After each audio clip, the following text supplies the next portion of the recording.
Вот эта красотка входит в тройку самых больших мечетей в мире. Вместимость 235 тысяч человек. Построили за 120 миллионов долларов. И сегодня я вам буду обозревать интерьер и экстерьер этой неописуемой красавицы.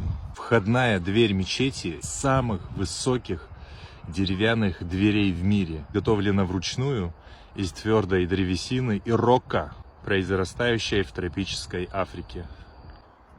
Высота 12,40 метров.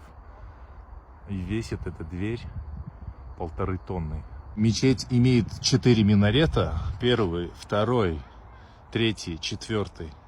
Высота каждого минарета составляет 130 метров. Я думал, самую большую мечеть, которую я увижу, это будет Мекка и новая мечеть в Стамбуле. Но эта красотка меня больше удивила. Это подземка мечети. Вот такая вот подземная стоянка, как будто в огромном торговом центре. И это все находится под мечетью. Обязательно надо разуваться здесь, как и в любой мечети. Вообще такие хоромы. И это только вход. Вот она. Как вам это описать? Но это выглядит очень круто и очень красиво. Итак, по порядку. Центральная люстра считается одной из самых больших люстр в мире. И весит эта красотка 20 тонн. Полностью сделана из хрусталя. Теперь поговорим про ковер. Вот этот ковер — это самый большой ковер ручной работы в мире. Ковер соткан в Новой Зеландии из чистой 100% шерсти.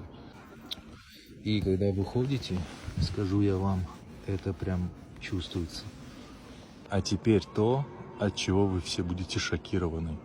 Вот эта стена, она полностью сделана из мозаики. Длина составляет 100 метров, а высота 22 метра. Мозаика на стене украшена, внимание, 25 миллионами стекол различных цветов. Каждый кусочек мозаики ручной работы и установлен на отдельную панель. А на панели высечено 99 имен Всевышнего Аллаха. Вот если вблизи посмотреть, это все выглядит вот так.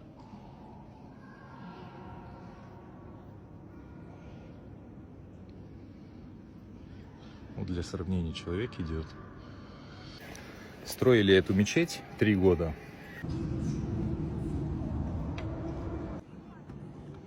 Вот так. Знаете, я много где бывал, много что посещал, но я вам так скажу, такого спокойствия душевного именно я нигде и никогда не получал, кроме как находясь в мечети. Прям вот как успокоительное для души. Если я попал в мечеть вот такого формата, то это как минимум на 3-4 часа. Просто сидишь и кайфуешь. Вы только посмотрите на этот шедевр. Кстати, еще подсветки здесь очень крутые. Так все выглядит современно. Над интерьером и экстерьером работали инженеры из Китая, Саудовской Аравии и Италии. И совместно они создали вот такой потрясающий шедевр.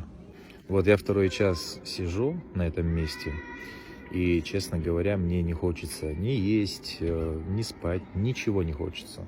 Просто хочется дальше так сидеть, и все. Мне кажется, даже самый лютый атеист, если сейчас сюда зайдет, он полностью поменяет свое мнение. Ну и в мечетях всегда такая душевная атмосфера. Сидят там семьи, просто сидят, общаются. Очень много детей играют. Тут даже детская зона есть. Пока родители молятся, дети тут играют. Прям максимально комфортная и максимально душевная атмосфера. Всегда.